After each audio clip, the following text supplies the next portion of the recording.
अगर आप नोट्स खरीदना चाहते हैं तो फेसबुक पेज से भी ले सकते हैं।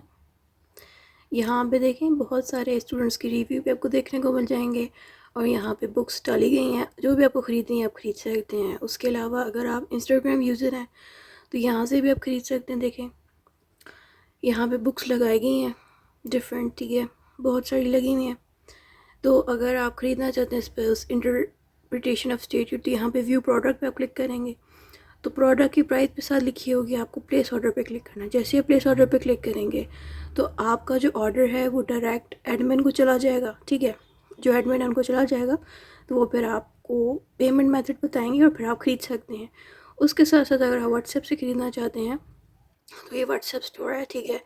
यहाँ से आप जो है प्रोडक्ट्स ख़रीद सकते हैं, ठीक हो गया। तो यहाँ पे इंस्टाग्राम का अकाउंट वही वाला लगा हुआ है, इस पर मैं क्लिक करूँगी तो ऑब्वियसली वही अकाउंट खुल जाएगा। तो यहाँ पर प्रोडक्ट्स देखें सारे लगे हुए हैं, मैं इस पर क्लिक करती हूँ यहाँ से। तो यहाँ पे आप देखें हर तरह के प्रोडक्ट्स लगे हुए हैं, हर सब्जेक्ट ईयर के। तो इस तरह से आप प्रोडक्ट्स ख़रीद सकते हैं इधर से भी। तो आपने प्रोडक्ट ख़रीदने के लिए सिंपल इस प्लस वाले साइन पे क्लिक करना है, ठीक है। एक दफ़ा लेना है, 2 दफ़ा लेना है, तो एक ही दफ़ा आपने लेना, इस पर क्लिक कर लिया। फिर आपने नीचे यहाँ पे व्यू कार्ड पे क्लिक कर देना, ठीक है। तो जैसे आप व्यू कार्ड पे क्लिक करेंगे, देखिए आपको ऑर्डर आ गया एडमिनिस्ट्रेटिव लॉ का। इस पर हमने प्लेस ऑर्डर पे जैसे क्लिक किया तो आपका जो मैसेज है वो एडमिन को जो है सेंड हो जाएगा। ये एडमिन को मैसेज आपका चला जाएगा, ठीक हो गया। तो इस तरह से आप अपने ऑर्डर्स को प्लेस कर सकते हैं। Welcome to well levels academy Islamabad. आज का हमारा टॉपिक है डिस्क्रिशन, ठीक है। अब याद रखें ये जो वीडियो मैं अभी पढ़ाऊँगी, इस वीडियो में मैं आपको 2 चैप्टर्स इकट्ठे कवर कराऊँगी। तो इस वीडियो के अंदर 2 टॉपिक्स होंगे। देखें आप चाहें तो अलग से भी तैयार कर सकते हैं, बट देखें मुश्किल करने से अच्छा है चीज़ को आसान की जाए, ठीक है। तो आपको एब्सोल्यूट डिस्क्रिशन भी आ सकता है या एक्सक्लूसिव डिस्क्रिशन, दोनों में से जो भी सवाल आया आपको एक ही आंसर लिखना है। समझ आ रही है मेरी बात आप लोगों को?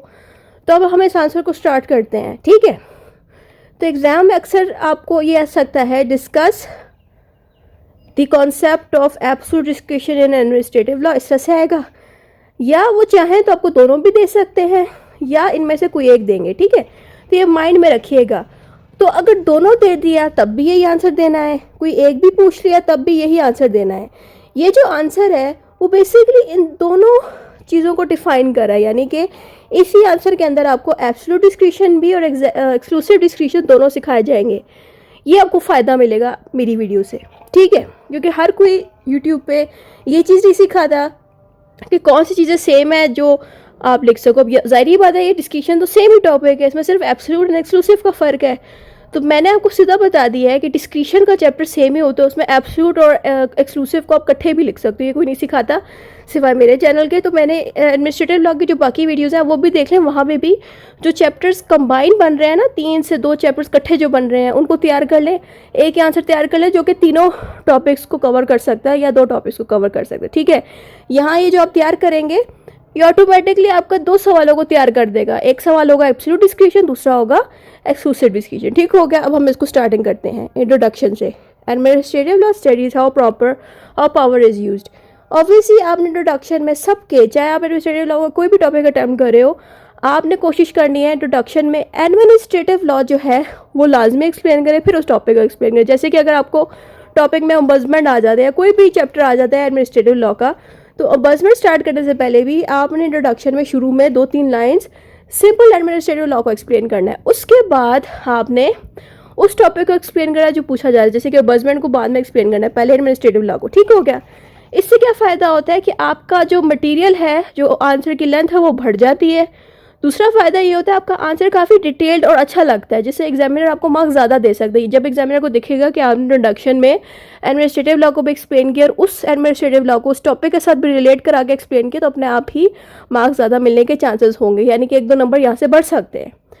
जब हमने एडमिनिस्ट्रेटिव लॉ बता दिया है, फिर आपने डिस्क्रिशन के बारे में बताना है। डिस्क्रिशन का मतलब है means the power to make decision.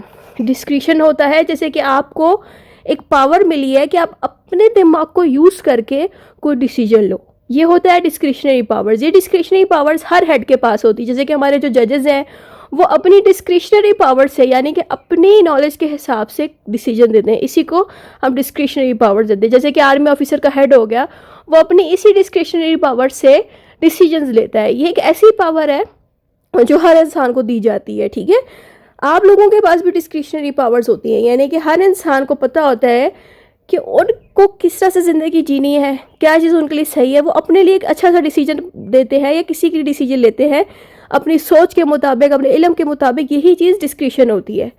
The limits on discretion also limit the power of government. याद रखें, अगर डिस्क्रिशन पे लिमिट लग गई है तो इट मीन्स कि उस गवर्नमेंट के इदारे पे लिमिट लगाई गई है। समझ लें कि आप जज को कह रहे हो कि आप थोड़ी सी डिस्क्रिशनरी पावर यूज़ कर सकते हो, बाकी आपने हमारी सुननी है। यानी कि आप डिसीजन देते वक्त अपना इल्म और नॉलेज थोड़ा सा यूज़ कर सकते हो, जिसको हम डिस्क्रिशनरी पावर्स कहते हैं। बाकी का नॉलेज हम आपको देंगे, हम आपको हेल्प करेंगे।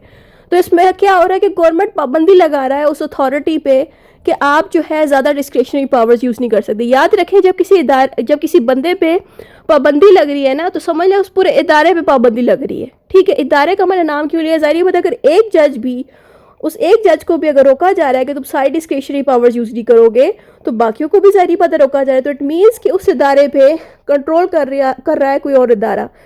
तो इट मीन्स कि सिर्फ उस जज की पावर्स रिड्यूस नहीं हो रही, उस पूरे इदारे की पावर्स को कंट्रोल करने की कोशिश की जा रही है, यानी कि डिस्क्रिशनरी पावर्स कम करने की कोशिश की जा रही है, ठीक है।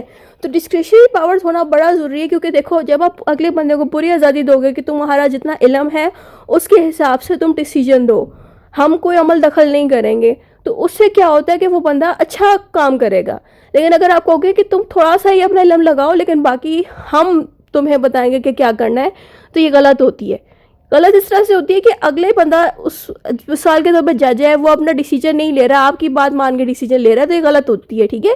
इसमें कि वो उसे रिश्वत ले ली है जज ने या गलत चीज़ कर ली है। इससे जजेस के पास या कोई भी बड़ा हेड है उसके पास डिस्क्रिशनरी पावर्स ओपनली होती है। Today government power are very large and many committees and authorities have a lot of powers. फिर आपने बताना है कि जो गवर्नमेंट के पावर्स, आजकल के जो गवर्नमेंट चल रही है, सब इदारों के पास डिस्क्रिशनरी पावर्स होती हैं, और जितने भी छोटे छोटे अथॉरिटीज़ होगी या कमेटीज़ होगी, इनके अंदर भी डिस्क्रिशनरी पावर्स मौजूद होती हैं। इनके अपने हेड्स होते हैं जो डिस्क्रिशनरी पावर्स की मदद से डिसीजन लेते हैं। At the same time people care more about civil liberties and human rights. Because of this we must carefully look at how discretion is use. याद रखें, यहाँ पे सिविल लिबर्टीज, ह्यूमन राइट्स का जिक्र इसलिए किया गया कि जब भी किसी हेड को ये पावर दी जाती है कि आप डिसीजन दे सकते हैं अपने नॉलेज के मुताबिक, लेकिन इसका मतलब ये नहीं है कि वो इंसानों के राइट्स वायलेट करे। यानी कि एक जज ऐसा डिसीजन भी नहीं दे सकता जिससे इंसानों को नुकसान पहुंचे। इसलिए इंसानों की लिबर्टी यानी कि उनकी आज़ादी और उनकी ह्यूमन राइट्स को देखते हुए उस हेड को चाहिए कि वो डिसीजन दे अपने नॉलेज के मुताबिक। ठीक हो गया, ये बात यहाँ लिखी गई है, सही है। नेक्स्ट हेडिंग आप देंगे मीनिंग ऑफ डिस्क्रिशन, जो कि मैंने ब्लैकस्लॉट डिक्शनरी से उठाई है कि wise conduct and careful judgement. ठीक है, वाइज का मतलब है समझदारी से कुछ कंडक्ट करना, मतलब अक्लमंदी से कुछ अच्छे तरीके से बिहेव करना। कंडक्ट को अक्सर बिहेवियर के लिए यूज़ किया जाता है, यानी कि एक हेड है, उसके पास जो इल्म है वो अपने इल्म के मुताबिक डिसीजन दे, जजमेंट दे और बहुत वाइजली दे, साथ में उसका बिहेवियर भी एबनॉर्मल ना हो। ज़ाहिर बात है एक बंदा जो समझदार होता है, ज़ाहिर बात है आप जब उसको देखेंगे एबनॉर्मली वो बिहेव नहीं करेगा। वो जब भी कोई डिसीजन देगा बिल्कुल इत्मीनान से अच्छे बिहेवियर के साथ एक अच्छा डिसीजन देगा, सही है।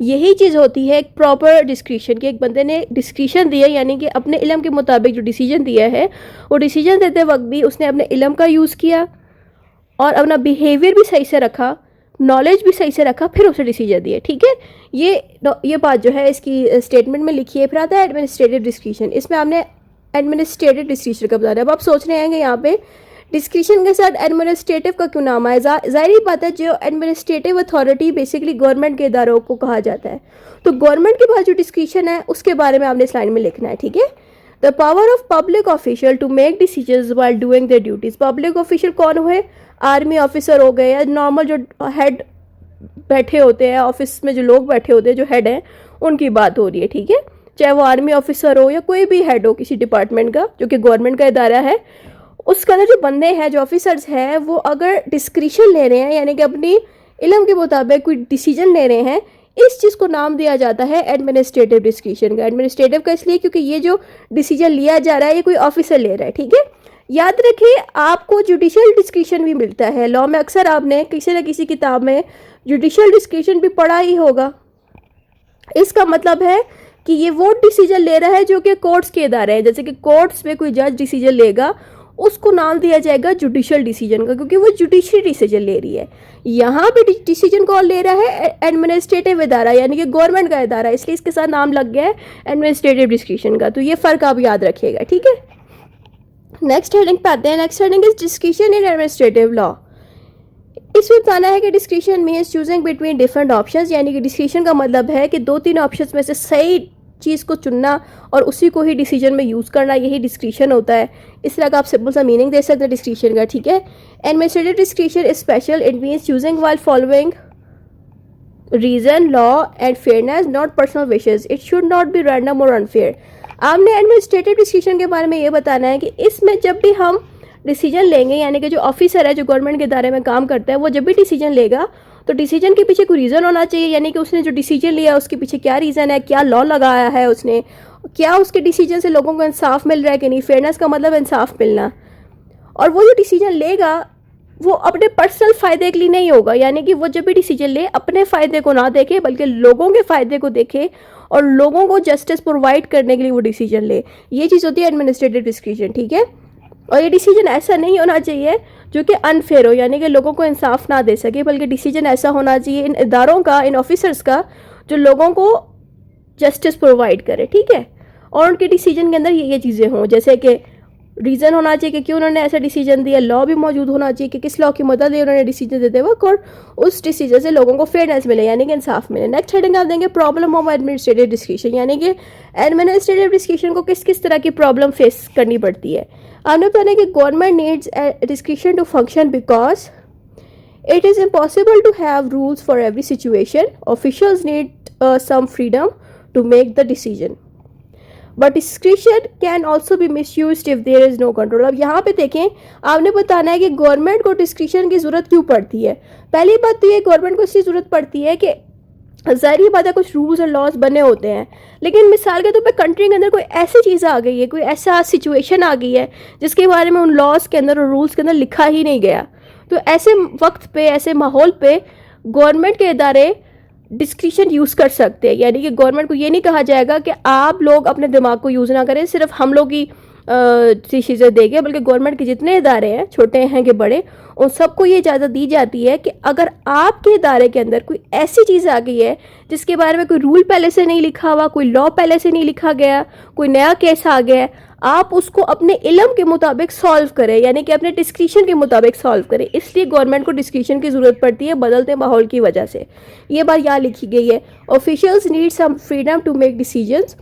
और जो ऑफिसर्स हैं उनको फ्रीडम चाहिए कि वो अपनी आज़ादी से डिसीजन ले सकें, इसलिए डिस्क्रिशन हर इदारे के पास होनी चाहिए। अब आप खुद देखें कि अगर आपका जो टीचर आपको जो पढ़ा रहा है कॉलेज में, अगर उस पर कोई हेड पाबंदी रखेगा तो वो तो फिर कोई एक्शन ही नहीं ले पाएगा आपके लिए। यानी कि आप टीचर से कह रहे हो कि मैम आप प्लीज़ मुझे डबल क्लास पढ़ा दें, वो आपको डबल क्लास पढ़ा के भी दे सकती है, लेकिन उस पर अगर हेड कंट्रोल करेगा टीचर पे तो वो तो आपको कुछ भी नहीं कर सकती आपके लिए। वो कहेंगे कि मैं तो कुछ नहीं कर सकती, सॉरी मेरे हेड ने मुझे मना की है। तो ये चीज़ गलत है। तो अगर टीचर के पास डिस्क्रिशन होगी कि वो अपनी मर्ज़ी से चॉइस चूज़ कर सके, अपनी मर्ज़ी का डिसीजन दे सके, फिर वो आपसे कहे कि हाँ मैं इस वक्त अवेलेबल हूँ, आप पढ़ ले मुझसे ये वो, तो वो अपनी मर्ज़ी से आपसे बात कर रही है। यही चीज़ होती है डिस्क्रिशन, यानी कि एक इंसान को उसकी मर्ज़ी करने देना, अपने इल्म के मुताबिक उसको डिसीजन करने देना, यही चीज़ डिस्क्रिशन है। अगर इन ऑफिसर्स के पास जो जितने इदारों में बैठे हैं, अगर इनसे हम ये डिस्क्रिशन की पावर्स ले लेंगे तो ये फिर उनका फ़ायदा क्या उधर बैठने का, ठीक है। तो डिस्क्रिशन इनके पास है तभी ये इदारे चल रहे हैं, ये अपने इल्म के मुताबिक इतने लोगों के मसले हल कर पा रहे हैं, इसलिए डिस्क्रिशन इन इदारों के पास होना ज़रूरी है। आखिरी लाइन आप बताएंगे कि अगर डिस्क्रिशन की पावर्स मिस यूज़ कोई करेगा तो फिर ऐसे इदारों पे कंट्रोल रखना बड़ा मुश्किल हो जाएगा। यानी कि अगर कोई हेड कहेगा कि मेरे पास जो डिस्क्रिशन की पावर है, मैं जो दिल चाहे डिसीजन दे सकता हूँ, यानी कि वो अपने पावर्स को मिस यूज़ कर रहा है, लोगों के राइट्स को नहीं देख रहा, लोगों के फ़ायदे को नहीं देख रहा, सिर्फ डिसीजन दे ही जा रहा है, गलत डिसीजन दे रहा है, तो ये चीज़ गलत होती है, ये कंट्रोल से बाहर हो जाती है चीज़, ठीक है। तो डिस्क्रिशन मिस यूज़ भी हो सकती है, ये बात आप बताएंगे। अब देखें, यहाँ से आगे जितनी भी हेडिंग्स आएंगी वो एग्जीक्यूटिव डिस्क्रिशन की आएंगी। अब मैं आपको यहाँ पे क्लियर कर दूँ, इससे पहले जितना कुछ भी अब तक हमने पढ़ा, ये जो ऊपर जितना भी हमने पढ़ा है ये टॉपिक आप एग्जीक्यूटिव डिस्कशन के साथ भी लिख सकते हो और एब्सोल्यूट डिस्कशन के साथ भी लिख सकते हो। समझ आ रही है मेरी बात? यानी कि ऊपर जितना भी हमने पढ़ा है वो आप दोनों के साथ लिख सकते हो, ठीक है। यानी कि आप कहते हो कि मैम पेपर में हमें सिर्फ एग्जीक्यूटिव आया है, एब्सोल्यूट डिस्कशन हम नहीं लिखना चाहते, तो उसका तरीका ये है कि ऊपर जितना भी आपने सारा कुछ पढ़ा है इंट्रोडक्शन से लेके अब तक, ये सारा कुछ आप लिखोगे, उसके बाद आप एग्जीक्यूटिव डिस्कशन को अटेम्प्ट करोगे जो पेपर में पूछा जाएगा। अगर आपको पेपर में एग्जीक्यूटिव की जगह एब्सोल्यूट डिस्कशन आ गया, दूसरा वाला आ गया, तो आपने क्या करना है, उसके अंदर भी ये सारा कुछ लिख देना ऊपर जितना भी है, और एग्जीक्यूटिव डिस्कशन की जगह यहाँ से एब्सोल्यूट डिस्कशन स्टार्ट कर देना है। अगर आप एक ही लिखना चाहते हो तो इस तरह कर सकते हो, लेकिन अगर आपकी राइटिंग स्पीड अच्छी है, आप ज़्यादा डिटेल आंसर लिख सकते हो, तो बेहतर होगा कि दोनों ही टॉपिक जैसे कि एक्सक्लूसिव डिस्कशन और एग्जीक्यूटिव डिस्कशन दोनों को लिख दो। सही हो गया? मैंने ये चीज़ क्लियर इसलिए की थी कि बहुत से स्टूडेंट्स क्या करते हैं, इसी चीज़ के ऊपर मुझे अलग से मैसेज करते हैं, मैं ऑब्वियसली मैसेज का रिप्लाई टाइम पे नहीं दे पाती। तो क्लियर कर ली बात मैंने कि जो भी आया आप चाहो दोनों लिख लो, चाहो तो एक एक लिख लो, ये आपकी अपनी मर्जी है, ये आपके अपने ऊपर डिपेंड करता है आप कितने लेंथ में लिख सकते हो। मैं कभी भी स्टूडेंट को पाबंद नहीं करती कि आपने जो है दोनों ही लिखते, क्योंकि हर बच्चे की राइटिंग स्पीड तेज़ नहीं होती, मेरी खुद की तेज़ नहीं थी। तो मैंने क्या किया, जो चीज़ आई थी मैंने वही अटैम्प्ट की, यानी कि पेपर में सिर्फ एग्जीक्यूटिव डिस्कशन है, मैंने क्या किया, शुरू वाले सारा आंसर लिख के और मैं सिर्फ एग्जीक्यूटिव डाला। लेकिन मेरे साथ जो लड़की थी उसने दोनों लिखे, इसलिए उसके मार्क्स ज़्यादा है। याद रखें, मार्क्स उसी को ज़्यादा मिलते हैं जो डिटेल्ड में अच्छा आंसर लिखे। सही है? डिटेल आंसर का मतलब ये भी नहीं कि आप शीट ख़त्म कर लो और अगले आंसर की जगह ना हो, ऐसा नहीं देना चाहिए। आंसर उसी तरह ही लिखना है जितनी शीट्स हो, यानी कि आंसर पूरे लिखने हैं 5 आपको जितने रिक्वायर्ड हैं, और आपकी लेंथ भी अच्छी हो, आंसर्स की हेडिंग्स भी ज़्यादा हो, तब ही आपको मार्क्स अच्छे मिलते हैं। अब हम डिस्कशन के ऊपर वापस आते हैं। तो एग्जीक्यूटिव डिस्कशन यहाँ से स्टार्ट होता है, यहाँ भी एज यूजुअल आपने स्टार्टिंग में सारा डिस्कशन दोबारा से डिस्कस कर देना है।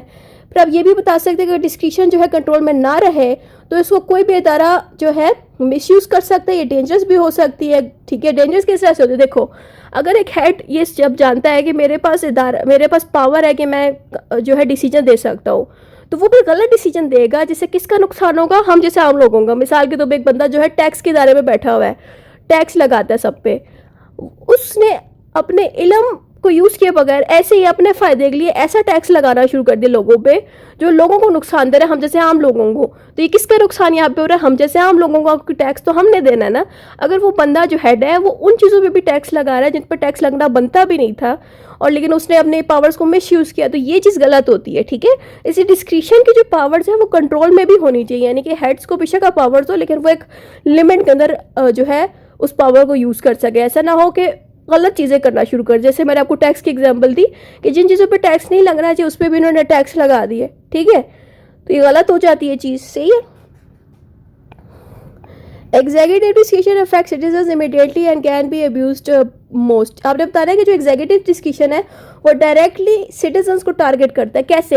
ये जो एग्जीक्यूटिव डिस्कशन है बेसिकली गवर्नमेंट के इदारे की बात हो रही है। जाहिर बात है, अगर आपको पेपर में एडमिनिस्ट्रेटिव डिस्कशन आ जाए, समझ आएगा कि वो एग्जीक्यूटिव डिस्कशन की बात हो रही है। तो एग्जीक्यूटिव और एडमिनिस्ट्रेटिव डिस्कशन सेम ही होता है। बेसिकली गवर्नमेंट का इदारा है, चाहे वो एग्जीक्यूटिव हो कि एडमिनिस्ट्रेटिव हो। अगर गवर्नमेंट का इदारा अपनी पावर्स को मिसयूज़ कर रहा है तो उसका डायरेक्ट असर आम सिटीजन्स को होगा। जैसे मैं आपको टैक्स की एग्जांपल दे चुकी हूँ। जरूरी नहीं टैक्स की, कोई भी इदारा हो जो इंसानों को प्रॉफिट प्रोवाइड करता है, वो ऐसा डिसीजन ले रहा है जो इंसानों को नुकसान दे रहा है, तो इट मीन्स कि उस इदारे ने अपनी डिस्क्रिशन की पावर्स को मिसयूज़ किया है अपने फ़ायदे के लिए। ठीक है, तो इसका डायरेक्ट किस पे असर होता है? इंसानों पे। मैं ये बात इसलिए रिपीट कर रही हूँ ताकि आप लोगों के जहन में बैठ जाए और पेपर के दिन आपको भूले ना ये points. A careful person use discretion wisely thinking about consequences. Discretion is using reason and judgement to choose between the option. A careful person means कि एक ऐसा इंसान जिसको अक्ल हो, समझ और इल्म हो कि मैं जो चीज़ कर रहा हूँ इससे कितने लोगों को नुकसान हो सकता है और फ़ायदा पहुँच सकता है। तो जो समझदार बंदा होगा वो अपने डिसीजन देते वक्त अपने दिमाग को सबसे पहले यूज़ करेगा। उसको पता होगा कि अगर मैंने ये डिसीजन दिया इससे कितनों को फ़ायदा होना है और कितनों को नुकसान होना है। तो ऐसा बंदा ही आप हेड रख सकते हो। अगर आप किसी भी बंदे को उठा के हेड बना लो जिसमें अक्ल ही नहीं है कि वो डिसीजन जो देगा उससे कितनों को नुकसान हो रहा है या फ़ायदा हो रहा है, तो ऐसा हेड आते साथ ही आप देख लेना नुकसान ही होते हैं अक्सर। ठीक है, क्योंकि वो अपने फ़ायदे को अक्सर देखते हैं, या अपना फ़ायदा अगर हटा भी दे तो उनको पता ही नहीं होता कि उनके लिए सही क्या है, दूसरे लोगों के लिए सही क्या है कि नहीं। इसलिए याद रखें डिस्कशन की पावर्स हमेशा एक केयरफुल बंदे को देनी चाहिए, क्योंकि ये जब भी डिसीजन लेगा वाइजली देगा, यानी कि समझ के मुताबिक लेगा, इल्म के मुताबिक देगा, और थिंकिंग करेगा, यानी कि सोचेगा कि मैं अगर ये डिसीजन लूँगा तो उसके क्या कॉन्सिक्वेंसेस होंगे। कॉन्सिक्वेंसेस मीन्स कि क्या असर होगा अगर मैंने ये डिसीजन लिया, क्या ये लोगों को तकलीफ देगा, क्या ये लोगों को फ़ायदा देगा। ये चीज़ वो सोच के ही डिसीजन देगा। याद रखें, इसलिए किसी समझदार बंदे को ही ये वाली पावर्स देनी चाहिए। फिर आता है discretion is using reasons and judgement to choose between the options. जब भी डिसीजन दिया जाएगा इस तरह का डिस्क्रिशन की मदद से, तो उसका मतलब ये है कि दो ऑप्शन के बीच उस हेड को चुनना है। जैसे कि एक ऑप्शन ये है कि इन पे टैक्स ज़्यादा लगा दो, एक ऑप्शन ये है कि इन पे टैक्स कम लगा दो लेकिन डिफरेंट चीज़ों पे लगाओ। अब यहाँ पे देखिए ऑप्शंस दो हैं उसके पास। वो चाहे तो किसी एक चीज़ पे ज़्यादा हैवी टैक्स लगा सकता है जो सब लोगों के यूज़ में है वो प्रोडक्ट, या किसी ऐसी चीज़ों पे टैक्स लगा सकता है जो लोगों के यूज़ में नहीं है लेकिन वो सारी चीज़ों पे अब टैक्स लग गया जिन पे पहले नहीं लगता था। तो ये अब इस हेड के ऊपर है कि वो इस पे लगाए डिसीजन या इस पे लगाए टैक्स। समझ आ रही है? यानी कि इस पे लगाए टैक्स या इस पे, ये चॉइस करनी होती है, किसको? हेड को करनी होती है। तो इसी तरह की चॉइसेस जो है इन हेड्स को मिलती हैं। अब उन हेड को चॉइस देने से पहले यानी कि डिसीजन देने से पहले ये सोचना चाहिए कि मैं अगर ये डिसीजन ले रहा हूँ या ले रही हूँ, क्या ये मेरे लोगों को फ़ायदा देगा कि नहीं, क्या ये उनको नुकसान तो नहीं ज़्यादा कर देगा। ठीक है, तो ये चीज़ है। फिर आपने डेफिनेशन देनी है, इसमें ब्लैक सॉर्ट डिक्शनरी की डाल देनी है कि discretion is the right given by law to officials to act accordingly to their judgement considering what is fair and right.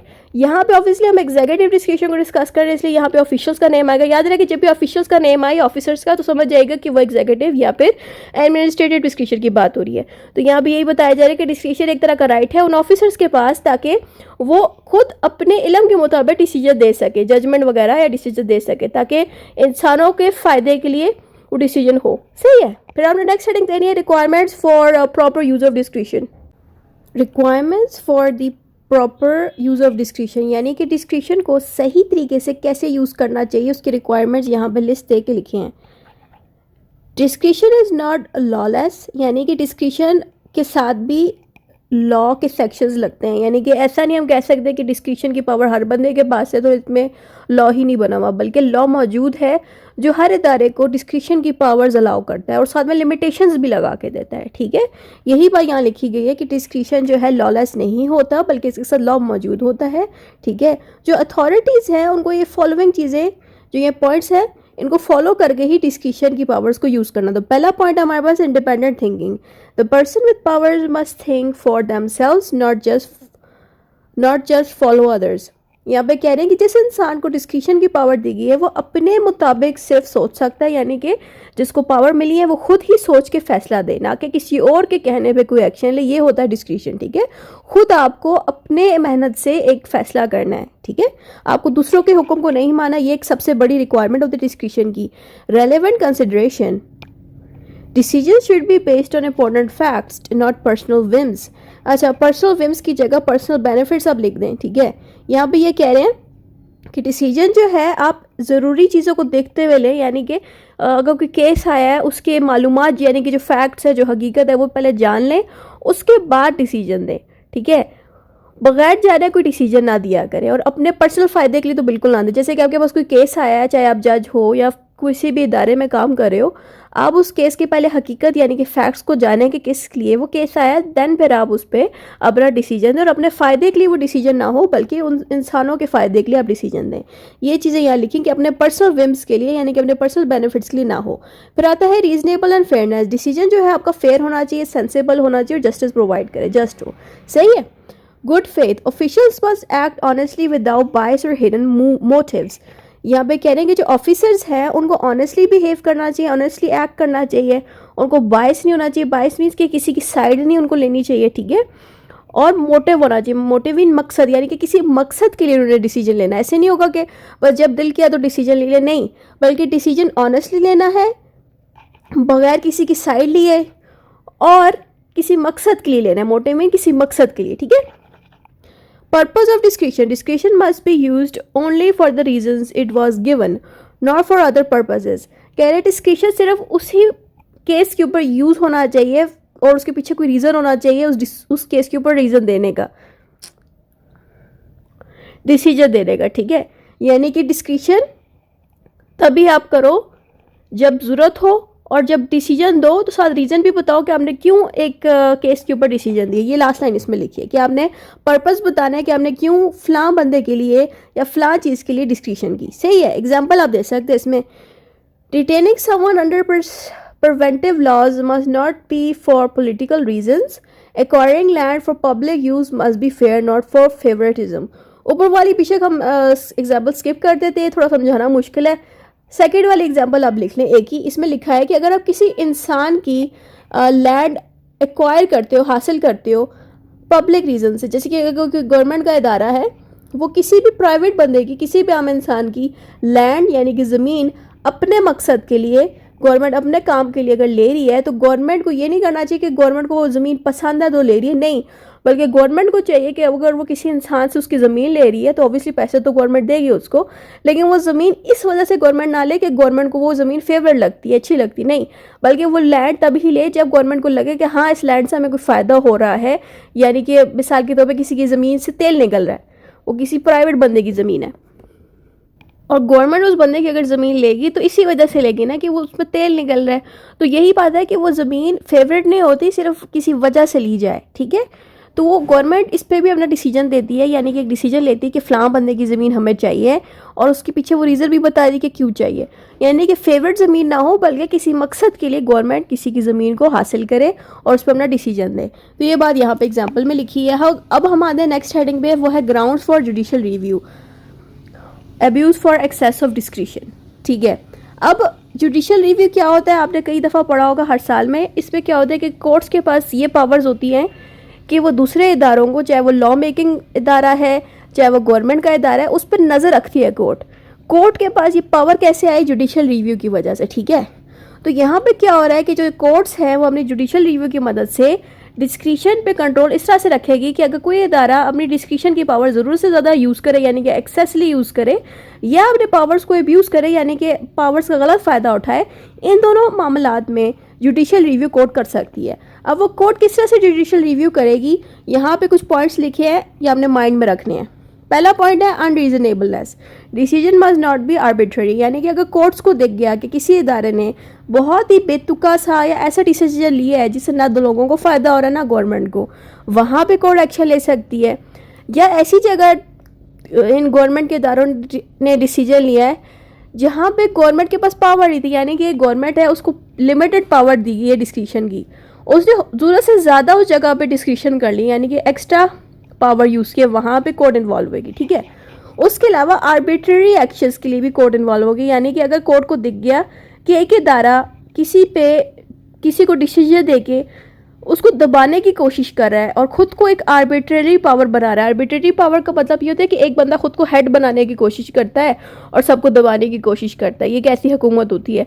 तो अगर कोर्ट को दिख गया कि एक इदारा इस तरह की हरकत उसे स्टार्ट कर दी अपनी डिस्क्रिशनरी पावर से, जिससे आर्बिट्ररी रोल वो अदा कर रहा है, तो फिर उस बंदे को, उस इदारे को कोर्ट रोकती है. ये आपने इसमें बताना है. उसके अलावा mala fide decision should not have hidden bad motives. Mala fide की जगह बैड इंटेंशन भी लिख सकते हैं. बैड इंटेंशन यानी कि अगर कोर्ट्स को दिख गया कि कोई गवर्नमेंट का इदारा किसी गलत मकसद के लिए या फिर किसी ऐसे मकसद के लिए डिसीजन ले रहा है जो वो पब्लिकली बता नहीं रहा. देखें, जब भी कोई डिसीजन लेता है गवर्नमेंट का इदारा तो वो पब्लिकली लोगों को बताता है कि हम क्यों ये एक्शन ले रहे हैं. लेकिन अगर कोई गवर्नमेंट का इदारा नहीं अपना एक्शंस बताता, रीज़न नहीं बताता कि उन्होंने ये डिसीजन क्यों लिया, यानी कि अपने मकसद को छुपा दिया है, हाइड कर दिया है, तो ऐसी सिचुएशन में कोर्ट्स उस इदारे से कहेगी कि आपको ये राइट नहीं बनता कि आप लोगों से ये चीज़ छुपाएं, अपने मोटिव को यानी कि मकसद को छुपाएं. क्योंकि अगर वो मकसद छुपाएंगे, क्या पता गवर्नमेंट की मकसद या नीयत गलत हो, इसलिए वो छुपा रही हो, गलत नीयत से उन्होंने डिसीजन लिया हो. ठीक है, तो इसलिए अपना मोटिव यानी कि जो मकसद है वो हमेशा पब्लिक को दिखाएं कि आप किस मकसद के लिए डिसीजन ले रहे हैं. ये बात याद लिखनी है. Irrelevant consideration, official must consider relevant facts only. यहाँ पे ये कह रहे हैं कि जो ऑफिसर्स हैं वो किसी भी केस पे डिसीजन दे रहे वक्त रेलेवेंट फैक्ट्स को देखा करें. फैक्ट्स मीन्स हकीकत, रेलेवेंट मीन्स कि उस केस से रिलेटेड चीज़ हो. जैसे कि एक बंदा केस लेके आया है जज के सामने और जज जो है बेतुके डिसीजन दे तो वो तो सही नहीं होगा. तो जज को भी यही चाहिए कि जो केस है उसी से रिलेटेड ही वो डिसीजन दे. वैसे ही सेम ही अगर कोई ऑफिस का इदारा है, कोई ऑफिसर बैठा है, उसके पास कोई बंदा अपने प्रॉब्लम लेके आता है, तो उस ऑफिसर की ड्यूटी बनती है उस बंदे के फैक्ट्स यानी कि जो वो हकीकत बता रहा है, जिस प्रॉब्लम में वो फंसा है, सिर्फ उसी को वो सॉल्व करे अपनी डिस्क्रिशनरी पावर से. ठीक है, और बेतुके के डिसीजंस उसको ना दे. ये चीज़ें हमें डिस्क्रिशनरी पावर सिखाता है और कोर्ट भी इस तरह कंट्रोल में रखती है इदारे को. अगर कोर्ट को देखे कि फ़लाँ बंदे की प्रॉब्लम हल नहीं किया जा रहा है, उसको फजूल की डिस्क्रिशनरी पावर्स उस पर मतलब कोर्ट या कोई भी इदारा फजूल से डिस्क्रिशनरी पावर्स यूज़ कर रही है और किसी बंदे को फ़ायदा नहीं पहुंचा रही, उल्टा उसका नुकसान हो रहा है, तो कोर्ट फिर उस इदारे को रोकेगी और कहेगी कि आपने उस बंदे के केस के ऊपर आप काम कर रहे हैं, तो आपको पता होना चाहिए कि उस केस में हो क्या रहा है, उसको किस जगह पे ज़रूरत है। आप सिर्फ उन्हीं चीज़ों पे डिसीजन दें, ना कि किसी और बातों पे आप उसको डिसीजन दें। ये इस तरह से कोर्ट रोकती है। फिर आता है acting under dictation, officials must not follow others blindly, यानी कि जो ऑफिसर्स हैं किसी भी और बंदे को ब्लाइंडली फॉलो मत करें, उनके पास इतनी सेंस हो कि उनको क्या चीज़ सही लगती है क्या चीज़ नहीं सही लगती, उस हिसाब से वो अपना डिसीजन दिया करें। यानी कि किसी भी ऑफिसर के ऊपर ये पाबंदी नहीं है कि वो किसी भी बंदे की बात मान के डिसीजन ले। अगर कोर्ट्स को दिख गया कि किसी ऑफिसर ने किसी के कहने पे ये डिसीजन दिया है, तो कोर्ट उस बंदे को भी रोकेगी जिसने ऑर्डर दिया है और उसको भी रोकेगी जिसकी बात सुन के उसे डिसीजन दिए, क्योंकि ये डिस्क्रिशन से हट जाता है ना। डिस्क्रिशन का मतलब यही होता है कि आप अपने नॉलेज से फैसला दो, ना कि किसी और के नॉलेज से फैसला सुनाओ, ठीक है। फिर आता है abduction of authority, officials must use their own power not give it away. यहाँ पे कह रहे हैं कि जिस ऑफिसर को जो पावर दी गई है उसको वो पावर अपने लिए यूज़ करनी है, ना कि वो पावर्स किसी और को देनी। जैसे कि मिसाल के तौर पे मुझे अगर पावर्स मिली डिस्क्रिशन की और मेरे से डिस्क्रिशन नहीं दिया जा रहा, तो मैं किसी और को कह देती हूँ तुम जाके डिसीजन मेरी जगह दो, तो ये गलत है। ये भी गलत माना इसलिए जाता है क्योंकि जिस बंदे को पावर दी जाती है सिर्फ उसी के पास ये हक होता है कि वो डिसीजन दे, ठीक है। Lake of jurisdiction, officials can not act beyond their legal power, यानी कि एक अथॉरिटी को सिर्फ एक लिमिट तक पावर दी गई है कि आप इतने लिमिट तक अपनी डिस्क्रिशन पावर्स यूज़ कर सकते हैं, अगर इससे ज़्यादा आप करेंगे तो वो गलत मानी जाती हैं।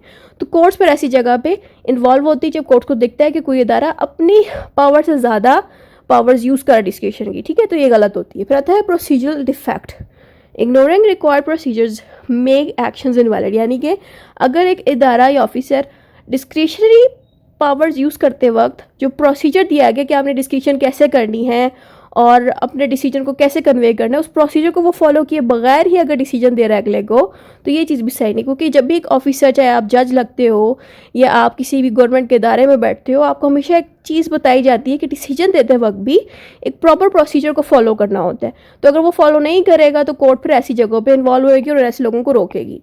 नेक्स्ट हेडिंग हमारे पास आ जाती है जुडिशियल रिव्यू की।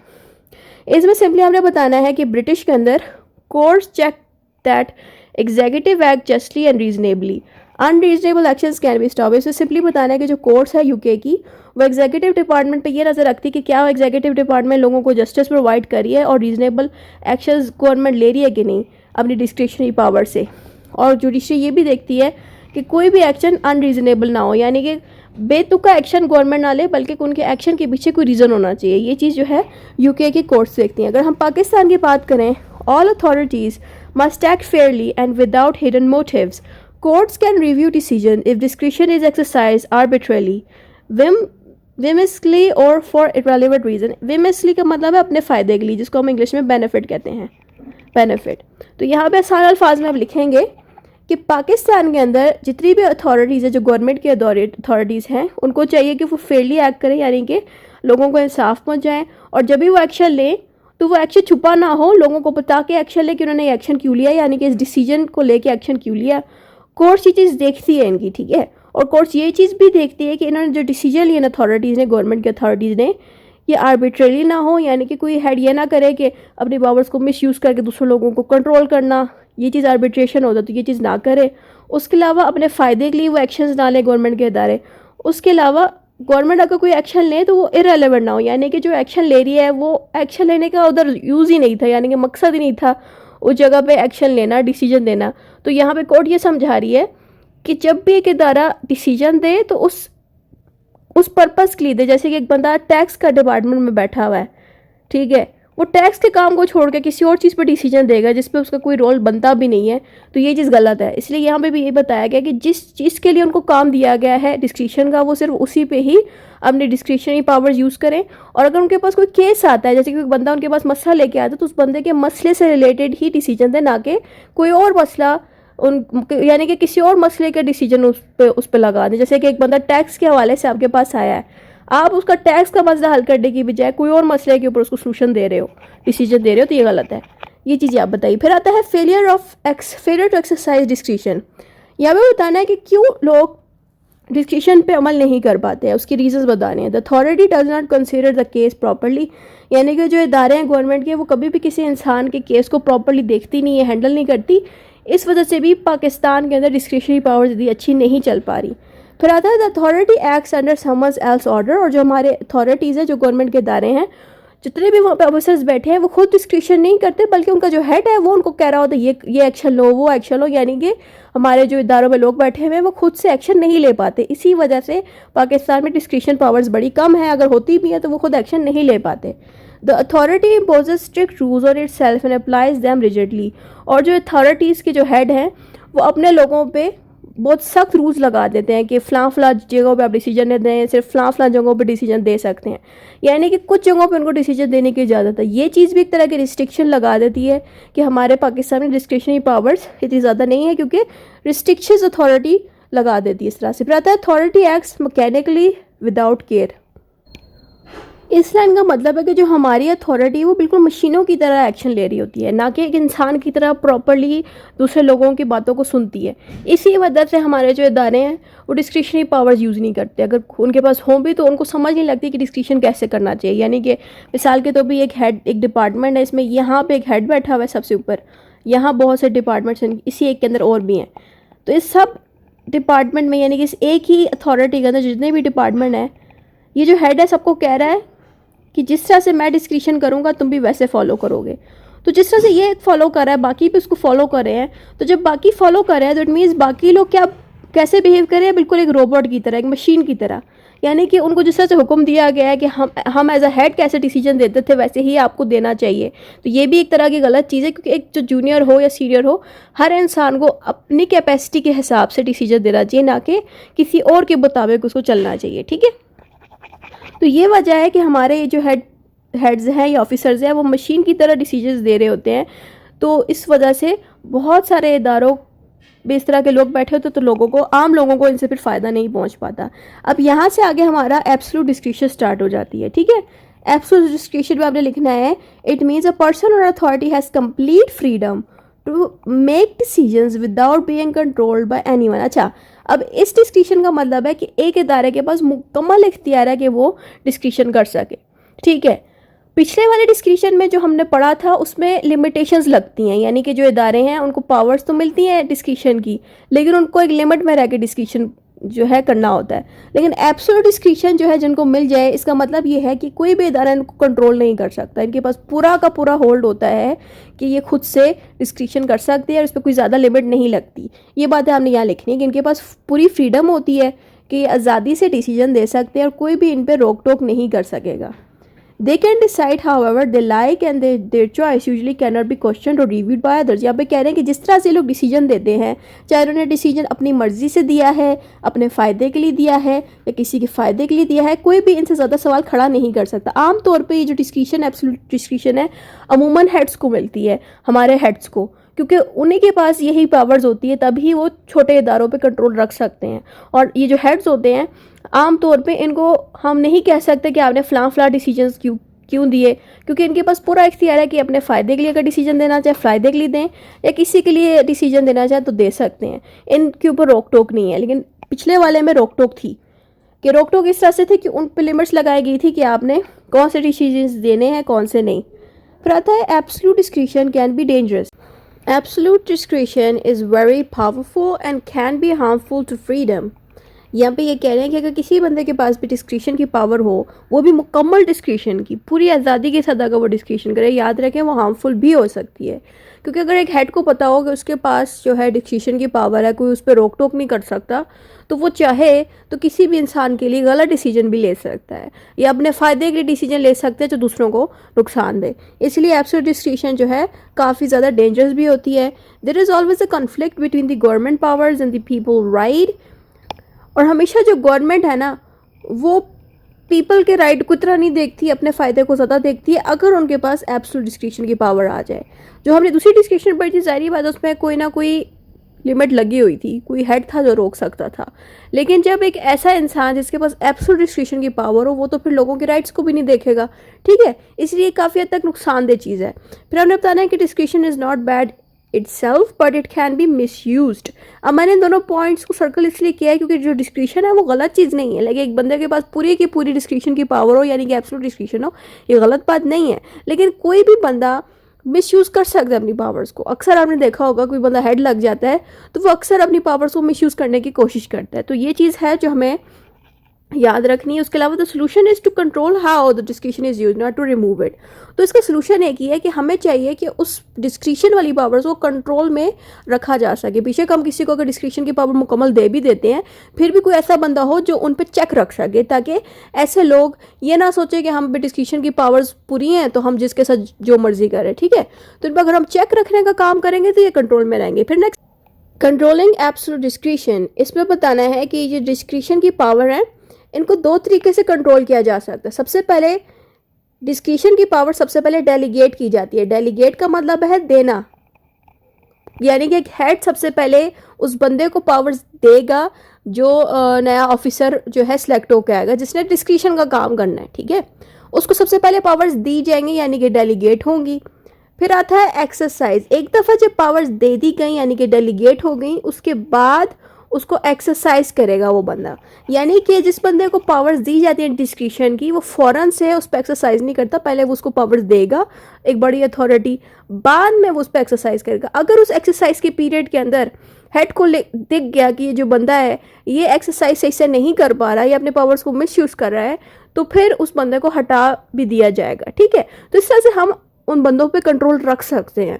तो हम एकदम उनको पावर्स नहीं देंगे एक्सरसाइज करने की, पहले हम उनको देंगे यानी कि डेलीगेट करेंगे पावर्स, उसके बाद उन पावर्स के ऊपर अमल करवाएंगे, उनसे एक्सरसाइज करवाएंगे कि वो डिस्क्रिशन की पावर्स को यूज़ करना शुरू कर दें ताकि उनको चेक किया जा सके। ये दो पॉइंट्स आपने लिख देने इस पे।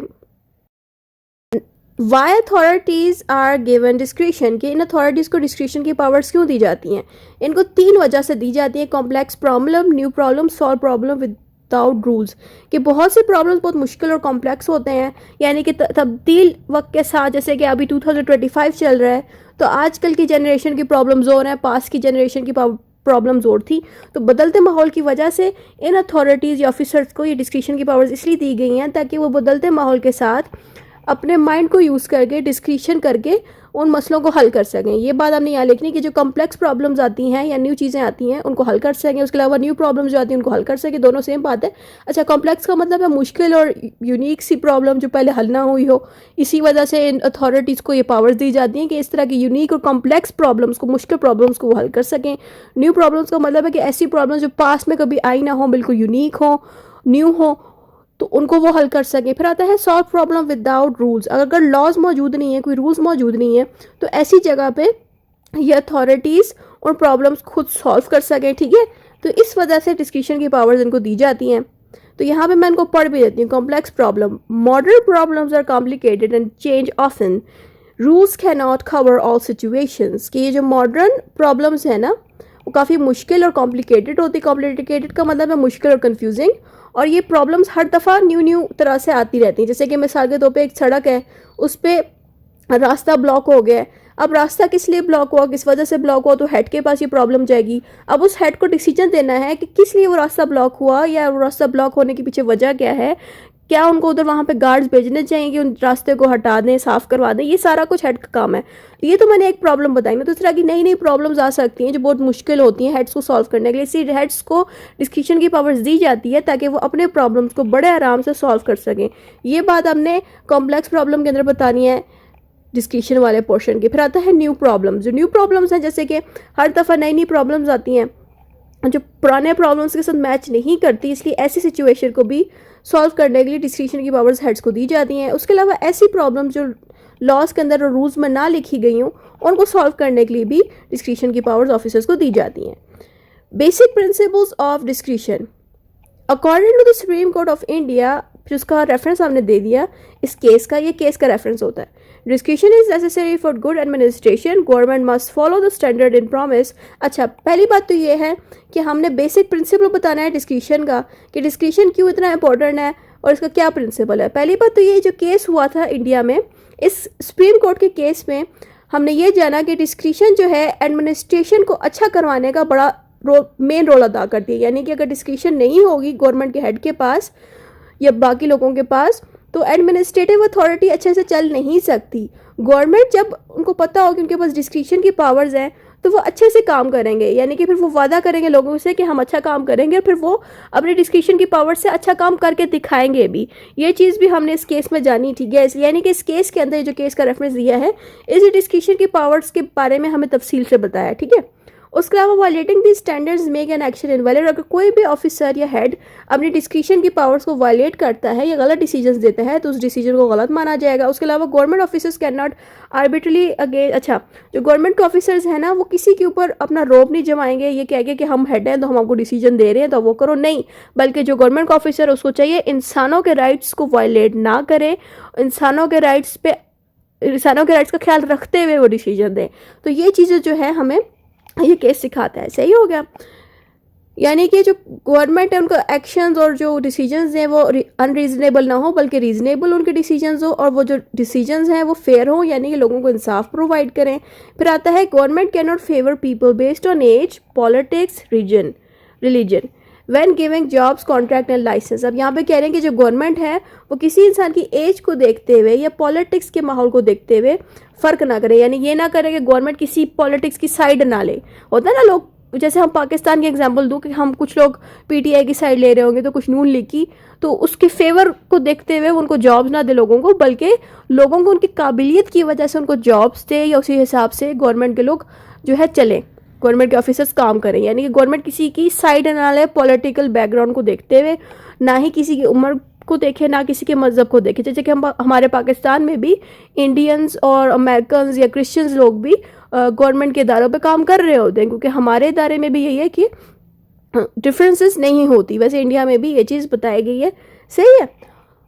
तो आके लोगों को जॉब्स भी इसी तरह मिले कि जॉब्स पे भी ये फ़र्क ना किया जाए, किसी के साथ अगर कॉन्ट्रैक्ट करना तो ये चीज़ों का फ़र्क ना किया जाए, और किसी के साथ अगर लाइसेंस किसी को देना तो ये चीज़ों का फ़र्क उनसे ना किया जाए, ठीक है। सब इंसानों को बराबर ट्रीट किया जाए। फिर आता है is there absolute discretion. Discretion exist in executive, judiciary and legislative branches. हमने बताना है कि एग्जीक्यूटिव के पास भी पूरी डिस्क्रिशन की पावर्स होती हैं, वैसे ही जुडिशरी के पास भी सेम है और लेजिस्लेटिव के पास, सही है। आपने एग्जीक्यूटिव के बारे में सबसे पहले बताना है कि एग्जीक्यूटिव के पास अगर एब्सोल्यूट डिस्क्रिशन आ जाए, यानी कि मुकम्मल डिस्क्रिशन की पावर आ जाए, तो वो ज़्यादा डेंजरस होती है। क्यों डेंजरस होती है? क्योंकि एग्जीक्यूटिव की जो चॉइसेस है वो डायरेक्टली इंसानों पे असर करते हैं।